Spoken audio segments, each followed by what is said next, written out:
ఈరోజు తూప్రాన్ మున్సిపల్ పాలకవర్గ సభ్యులమైన మేము 10 మందిమి. మరి నిన్న తూప్రాన్కి వచ్చి ఎర్రోల సీనన్న టీఆర్ఎస్ పార్టీలో కార్పొరేషన్ మాజీ చైర్మన్ ఎర్రోల శ్రీనివాస్ గారికి నేను సూటిగా ప్రశ్నించదలుచుకున్నా. మరి మేము 10 మందిని కూడా స్వచ్ఛందంగా మరి తూప్రాన్ ప్రజలను వాళ్ళ ప్రయోజనాలను దృష్టిలో పెట్టుకొని మరి చైర్మన్ గారు అవినీతి అరాచకాల మీద, అక్రమ సంపద మీద, ఆక్రమణల మీద, దురాక్రమణల మీద వాటిపైన చైర్మన్ గారి పైన ప్రత్యేకతతోటి ఆయనపై అవిశ్వాస తీర్మానం పెట్టినాము.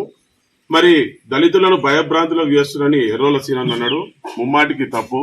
అదే దళిత కౌన్సిలర్ అయిన మామిడి వెంకటేష్ గారు ఆయన స్వచ్ఛందంగా వచ్చి మా దగ్గరికి వచ్చి మరి చైర్మన్ మంచివారు కాదు, ఆయన చేసిన హరాస్మెంట్ నాకు చాలా ఇబ్బంది కలిగింది, నేను స్వచ్ఛందంగా నాకు నేనుగా నిర్ణయించుకొని మీ దగ్గరకు వచ్చినా అని చెప్పి కలెక్టరేట్ కు రావడం జరిగింది. మేమందరం 11 మంది కూడా అవిశ్వాస పత్రం మీద సంతకాలు పెట్టి కలెక్టర్ గారికి సబ్మిట్ చేసినాము. మామిడి వెంకటేష్ గారు మీకు తప్పుడు సమాచారం ఇచ్చి దళితులను ఇబ్బందికరం పెడుతున్నారు, భయభ్రాంతులకు గురి చేస్తున్నారని మీకు తప్పుడు సమాచారం ఇచ్చిండు.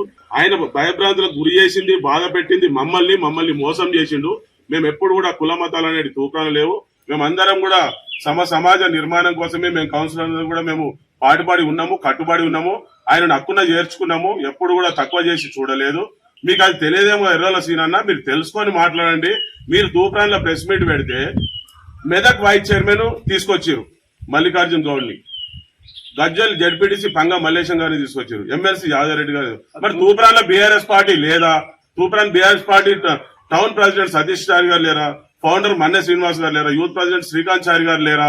ఇంకా యూత్ వాళ్ళు లేరా? మొత్తం తూప్రాన్ ఉన్న బీఆర్ఎస్ పార్టీయే లేదా? వాళ్ళకి తెలియకుండా బయట వాళ్ళని తీసుకొచ్చి మా మీద బురద జల్లే విషయం మీరు చేస్తున్నారు.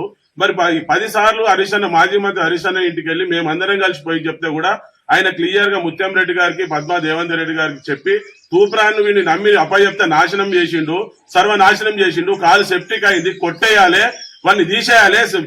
చెప్తే వింటాడా? వినకపోతే వాడిని తీసేస్తా, స్పెషల్ ఆఫీసర్ని పెడతా, ప్రజలకు న్యాయం చేస్తా అని మాటిచ్చిన హరీష్ అన్న గారు ఇప్పటికి కూడా ఆయన మీద చర్య తీసుకోకపోవడం అంటే మీరు అవినీతికి, అక్రమానికి, అరాచకానికే మీరు సపోర్ట్ చేస్తారా బీఆర్ఎస్ పార్టీ? మీరు చేయలేదు కాబట్టి మేము న్యాయం చేసే వాళ్ళ వైపు కాంగ్రెస్ వాళ్ళ దగ్గర మేము పోయినాం. కాంగ్రెస్ పార్టీ మమ్మల్ని రమ్మని అడగలేదు. మీరు న్యాయం చేయట్లేదు కాబట్టి, ప్రజలు నష్టపోతున్నారు కాబట్టి వాళ్ళ దగ్గర మేము పోయి వాళ్ళని బతిలాడుకొని వాళ్ళ హెల్ప్ తీసుకుంటున్నాం. అది గమనించాలి. మీరు ఇప్పటికైనా బహిరంగ చర్చకు తూప్రాన్ పాత మున్సిపాలిటీ చౌరస్తాలో బహిరంగ చర్చ పెడదాము. ఎర్రోల సీనన్న మీరు రండి, ఆయన అవినీతి అరాచకాలు మీ ముందట పెడతాము. మీరు తెలుసుకొని ప్రెస్ మీట్ ఇవ్వాలి. మీరు తూప్రాన్ బీఆర్ఎస్ పార్టీ వాళ్ళు మీ ఎంట లేరంటే మీరు అర్థం చేసుకోవాల్సింది ఏంటంటే మీరు అతనికి ఇంకా సహకరిస్తున్నారు. ఆయన చేయడం వల్ల మొన్న అసెంబ్లీ ఎన్నికలలో 6,000 ఓట్లు తక్కువ వచ్చినాయి. కేవలం చైర్మన్ గారు అవినీతి అక్రమాల వల్ల ప్రజలందరూ కూడా వ్యతిరేకం, భయభ్రాంతులకు గురి చేసింది చైర్మన్. మా కౌన్సిలర్లు అందరినీ, ప్రజలను ఎవరింటికి పోయిన నోటీసులు మామిడి వెంకటేశ్వర గారికి నోటీస్ ఇచ్చిరని మీరు చెప్తున్నారు. మా సొంత చెల్లెది కూడా ఆమె డబ్బులు ఇవ్వకపోతే మున్సిపల్ ఆఫీస్ వెనకాల ఇదే బాధ చేయది. జస్ట్ చిన్న రినోవేషన్ కు డబ్బులు తీసుకునేదాకా ఆయన టాస్క్ ఫోర్స్ ఇచ్చేసి డిస్మెంటల్ చేపించిండు. అట్లా 5 గబ్బుల సిద్ధిరాములు, ఇంకో కౌన్సిలర్ నర్సోజీ గారికి ఇచ్చిండు. వైస్ చైర్మన్ మా చెల్లె ఇల్లు ఆపించిండు, రఘుపద్దన్న ఇల్లు ఆపించిండు, నోటీస్ ఇప్పించి ఆయన ఎవరిని వదలలేదు. కేవలం డబ్బులు కావాలి, మీరు దళితులకే ఇచ్చిరని మీరు తప్పుడు మాట్లాడారు. దళితులకు ఇచ్చింది చిట్ట చివరన ఆయన కట్టింది మొన్న. ఎవరిని వదలలేదు. ఏడ గుంత తీసినా, ఇసుకేసినా, సలాకేసినా జవాన్ ఆయన సొంత జవాన్లను పెట్టుకొని మున్సిపల్ కి జీతాలు ఇచ్చి ఆయన సంపాదించుకున్న డబ్బులతోటి ఇలా ఖర్చులు పెట్టి మామిడి వెంకటేశ్వరకి ఎరేసి డబ్బులు 50 లక్షలు ఆయనకు ఎరేసి ఇందులో నుంచి ఆయన లాక్కున్నాడు తప్ప తూప్రాను మోసం చేసి డబ్బులు సంపాదించిండు. ఆయన అహంకారము, అరాచకము, అవినీతి, అక్రమంగా మొత్తం కబ్జా చేసిన భూములు, ఎఫ్టీఎల్ తొవ్వలేసు కాలేజీకు, ఇవన్నీ కూడా చాలా చేసినాయి. ఇవన్నీ మీరు తెలుసుకొని తూప్రానికి వచ్చి బీఆర్ఎస్ పార్టీతో సహా మీరు అందరు కుటుంబ సభ్యులతో కూర్చొని ప్రెస్ మీట్ ఇవ్వండి. అప్పుడు ప్రజలు నమ్ముతారు. ప్రజలు 99% మేము అవిశ్వాస తీర్మానం నోటీస్ ఇచ్చిన రోజు పటాకులు కాలుస్తున్నారు. తూప్రాన్ ఒక దీపావళి తర్వాత మీకు తెలుసుకోండి. ఈ రోజు కూడా ఎప్పుడు తీద్దారని ఎదురు చూస్తున్నారు. అంత ఇబ్బంది పెట్టిండు. అది ఒక రాక్షసుని తెచ్చి తూప్రాన్లో మా అందరి నెత్తి మీద పెట్టి ఇబ్బందులకు గురి చేస్తుంది మీరు. అతనికి వంతపాడుతుంది మీరు. ఇది మానుకోండి, మంచిది కాదు. మీరు వాస్తవం తెలుసుకొని కాంగ్రెస్ పార్టీని విమర్శించండి. అప్పటి వరకు మీరు విమర్శించకండి దయచేసి. కాంగ్రెస్ పార్టీని ఏమంటారు వాళ్ళు? అతను కబ్జా చేసింది, కబ్జా చేయొద్దు అంటారు. అక్రమాలు చేసిన అక్రమాలు, డబ్బులు వసూలు చేయొద్దని చెప్తున్నారు. ఇది తప్ప. దానికి మీరు వంతపాడుతా అంటే ఇంకా మొత్తం టీఆర్ఎస్ పార్టీ కొలాప్స్ అయిపోతుంది. మీరు దయచేసి అటువంటి దానికి ఎంకరేజ్ చేయకండి. మీకు మీకు చెప్తున్న సవాలు, మీరు రండి తూప్రానికి, మేమందరం వస్తాము, దాని మీద చర్చ చేద్దాం, అప్పుడు మీరు మాట్లాడండి.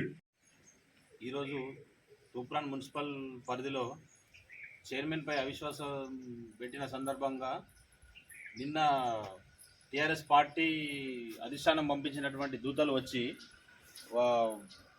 కాంగ్రెస్ పార్టీపై విమర్శలు చేయడం జరిగింది. దానికి ఏంటంటే ఇప్పటి వరకు తూప్రాన్లో ఎలాంటి కుల వివక్షలు కానీ ఎవరు కులాలు కానీ ఎలాంటివి లేవు. ఈరోజు వీళ్ళు వచ్చి కొత్తగా ఇలా కుల వివక్షలు అని చెప్పి కులాల మధ్య చిచ్చు పెట్టే ప్రయత్నం చేస్తున్నారు. ఇప్పుడు కులాల మధ్య జరుగుతున్నది కాదు. ఇప్పటి వరకు గతంలో మున్సిపల్ అయినప్పటి నుంచి ఎంతో మందికి నోటీసులు జారీ చేశారు, ఎంతో మందికి ఇల్లు ఏదైనా పర్మిషన్ లేకుండా ఉన్నా కూడా వాళ్ళ మీద చర్యలు తీసుకోవడం జరిగింది. కానీ ఈరోజు ఏదో వచ్చి కులాన్ని అడ్డం పెట్టుకొని చేస్తున్నారని చెప్పడం అనేది తప్పు. కులం దృష్ట్యా ఎవరు చేస్తున్నది కాదు. చట్టం అనేది అందరికీ సమానమే, చట్టరీత్యా చేస్తున్నదే తప్ప ఇంకా అట్లాంటిది ఏమీ లేదు. ఇంకొక విషయం ఏంటంటే, మేము తూప్రాన్ మున్సిపల్లో అవిశ్వాసం పెట్టక ముందు కూడా గత 4 సంవత్సరాల నుంచి టీఆర్ఎస్ పార్టీ అధిష్టానానికి ఎన్నోసార్లు విన్నవించుకున్నాం ఇక్కడ తూప్రాన్లో జరుగుతున్న సమస్యలు. ఈ తూప్రాన్లో ఈయన పెడుతున్న అరాచకాలు, ఈయన పెడుతున్న ఇబ్బందులు ఎంతమందికి చెప్పినా కూడా ఎవరు పట్టించుకున్నది లేదు. ఈరోజు మాత్రం వచ్చి ఆయనకు వత్తాసు పలుకుతూ అందరినీ ప్రజలలో ఉన్నటువంటి మనోభావాలను దెబ్బతీస్తూ ఇలా పార్టీ తీసుకొచ్చి ఇలా కుల వివక్షలు తీసుకొచ్చి మనుషుల మధ్య తారతమ్యాలు తీసుకొచ్చే ప్రయత్నం చేస్తున్నారు. దీన్ని మేము ఖండిస్తున్నాము. ఇప్పటి వరకు కూడా మాకు ఎవ్వరు కూడా ఎన్ని సమస్యలు చెప్పించుకున్నా తూప్రాన్ను పట్టించుకున్న లేరు. ఇప్పుడు మేము అవిశ్వాసం పెట్టడం జరిగింది. దానికి ప్రజలందరి సహకారం ఉంది కాబట్టి మేము 10 మంది 11 మంది ఒకటై ఈ నోటీస్ ఇవ్వడం జరిగింది. దాంట్లో నుంచి ఉన్నటువంటి కౌన్సిలర్ను వాళ్ళే ఎదుటి వాళ్ళు అది చేసి ఈరోజు సమస్యలు చేస్తున్నారు. తూప్రాన్ అంతా అతలకుతలం చేసే ప్రయత్నం వీళ్ళు చేస్తున్నారు. కాబట్టి మేము దీన్ని ఖండిస్తున్నాము. దీని వచ్చినటువంటి ఎవరైతే ఉన్నారో ప్రతినిధులు, వాళ్ళు తూప్రాన్ ప్రజల దగ్గరికి వెళ్ళి ఈ సమావేశాలు పెట్టి వాళ్ళ ప్రజలు ఉన్నటువంటి నాడిని తెలుసుకోవాలి. కానీ మాత్రం ఇళ్లల్లో కూర్చొని సమావేశాలు పెట్టి ఇళ్ల నుంచి మీడియా ప్రెస్ మీట్లు పెట్టడము కరెక్ట్ కాదు. ప్రజల్లో ఏముందో పల్సా తెలుసుకొని మాట్లాడాలి వీళ్ళు వచ్చిన వాళ్ళు అని చెప్తున్నాను. మన ఛానల్ని చూస్తున్న ప్రతి ఒక్కరూ సబ్స్క్రైబ్ చేసుకొని లైక్ చేసి షేర్ చేయడం మర్చిపోకండి.